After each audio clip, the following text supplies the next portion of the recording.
दत्तक पुरुष, औरत पुरुष, नाग पुरुष, इस प्रकार की जब नाम है उसमें एक बिंद आता है। बिंद शब्द से समाज जो समूह को एकत्रित करता है वो समाज बन गया, जो सबका हित चाहता है वो कल्याण हो गया। समूह को संयोजक करने के लिए जो संस्था बने उसका संघ की नाम दे दिया।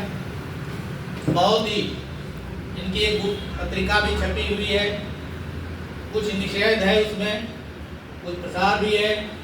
तो समाज में एक ऐसी स्थापना की जरूरी हो रही है, विचार की जरूरी होता है कि हमारे देश में, पूरे भारत देश में एक नाम आता वास्को डी गामा का, जो नाव के माध्यम से आया भारत और समाज का नाम दे दिया। समुद्र की लहरों पे समाज पर भार ऐसा दिया, शासन करने वाले बनाया। आज तकलीफ क्या है, समुद्र के ऊपर शासन करने वाले जो हमारे बिंद समाज है, माझी समाज है, कोरी समाज है, इन लोगों के पास इतना अथाह धन है, लेकिन एक ही कमी है। सूरत जैसे नगरी में जो उद्योग का केंद्र अभी बन गया है, यहाँ सबसे पहले मैं प्रस्ताव रखता हूँ बिंद समाज के एक बाड़ी होना चाहिए। और ये बाड़ी के लिए सरकार स्तर से जो गौचर की जमीन है, रिजर्वेंस की जमीन है, जिस सोसाइटी में है, जिस समाज में है, वहाँ अड़ोस पड़ोस की जमीन जो खुली है,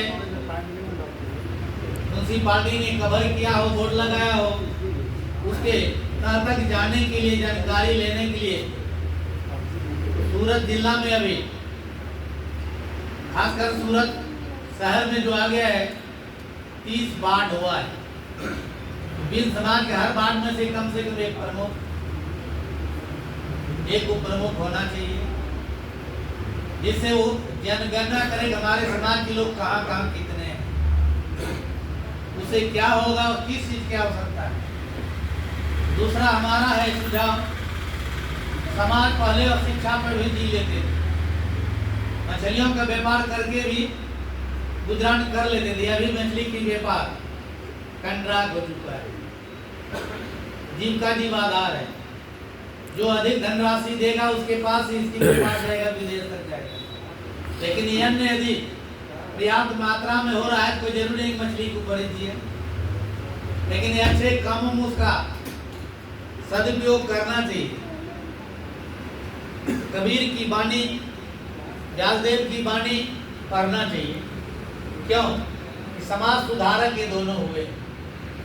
वेद की रचना करने वाले वेद व्यास जी को मैं सबसे पहले वंदन करता हूँ, अभिनंदन करता हूँ। उन्होंने कहा है कि वेद कौन है, वेद को जानने वाला कौन है, वेद को बनाने वाला कौन है, लेकिन संसार में वेद को पढ़ने वाला केवल ब्राह्मण ही क्यों। उस समय के एक दृष्टांत देते हैं एकलव्य नाम का एक वाक्य का। जब शिक्षा ग्रहण करने के लिए गुरु के पास आए, कई केवल क्षत्रियों को सिखा जाए, लेकिन उसने दान में ले लिया उसका अंगूठा।